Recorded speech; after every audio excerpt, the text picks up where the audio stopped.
That's the longest he's held a job since the Spanish-American War. Well, here he is. Riding early on a Monday. Yes, ma'am. This is my boy, and Mr. James Dobine the Fifth. I know your son, Mr. Dobine. That's good, Dad. Blow your stinking hooch breath in her face so she can give a complete description of your condition at 8 o'clock this morning to her father, Mr. Alex Willow. That'll fix everything up real good. Mr. Dobine, I think your condition is fine. I wish my condition this morning was half as good. We found a New York Times article written in 1957 where gossip columnists ran into Tennessee Williams and asked him what he was up to. And he said it was the only screenplay that he wrote directly for the film. Lost for 50 years, at last, Tennessee Williams' screenplay can be experienced for the first time ever. The loss of a teardrop diamond. I kind of think of it like how a director would work with any original screenplay, where you get the material and the writer knows that things are going to have to be changed and there are cuts that will have to be made. But my goal was to keep as much as I could of the original and then supplement it and enhance it with more visual sequences where maybe he would refer to something, and I tried to explore those visually in a way that maybe he hadn't thought of doing, but it was his idea and his structure and story all the time. And he's like Shakespeare. He's a classic. He's our American original voice, and I think he's ready for revisit. To read it and read that this is like kind of a classic Tennessee Williams heroine that has not been performed yet is like the greatest gem of all time for an actor. So, the character is so distinctively Tennessee Williams, and so is the film. Well, Dobine? Dobine? Oh, Aunt Cornelia, surely you remember Governor Dobine. Governor Dobine. And this young man is... His grandson. Good night, Auntie. We're terribly late. Have fun together. Play cards or discuss litigations or consummate the long romance between you. Fisher Willow was almost like Blanche Dubois, but like 15 years earlier when she still had a chance.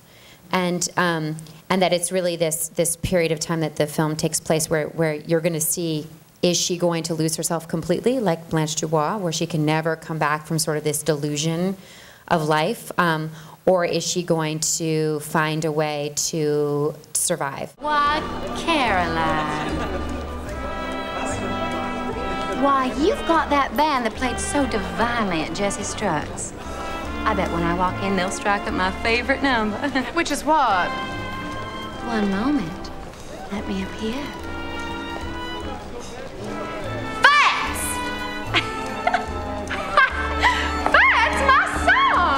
For a young woman in the 1920s in the Deep South to be unapologetic,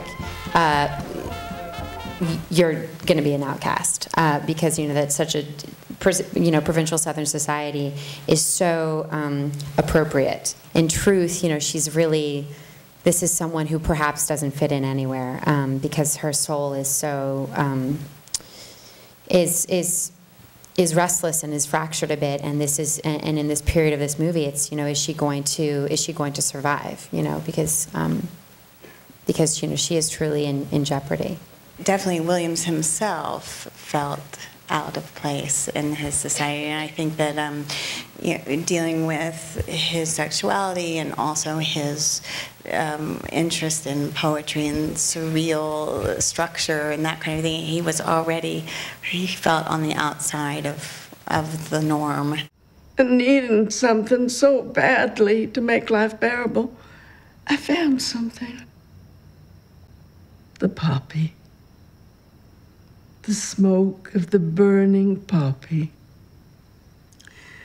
And then, early last summer, the terrible thing that was coming, that the drug made me forget was coming, happened.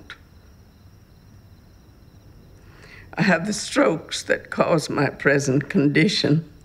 The director's job is to provide an environment and help for an actor to make discoveries. So we start off by listening to each other. You know, we sit down, we talk about, you know, what do you think this character is? And then we look at the text and we try to find the answers there.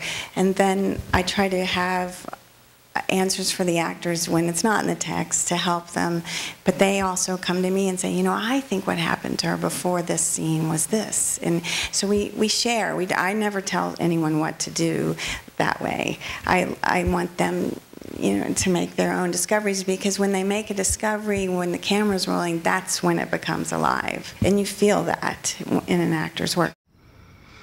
Miss Heidi, why are you telling me this story? Because I remembered the last time I saw you, the impression you made on me. There was something hard and honest about you. I thought you could do something for me. The only thing that can be done for me now. You see, I see nobody but people that can't imagine. You can. You can imagine, Fisher.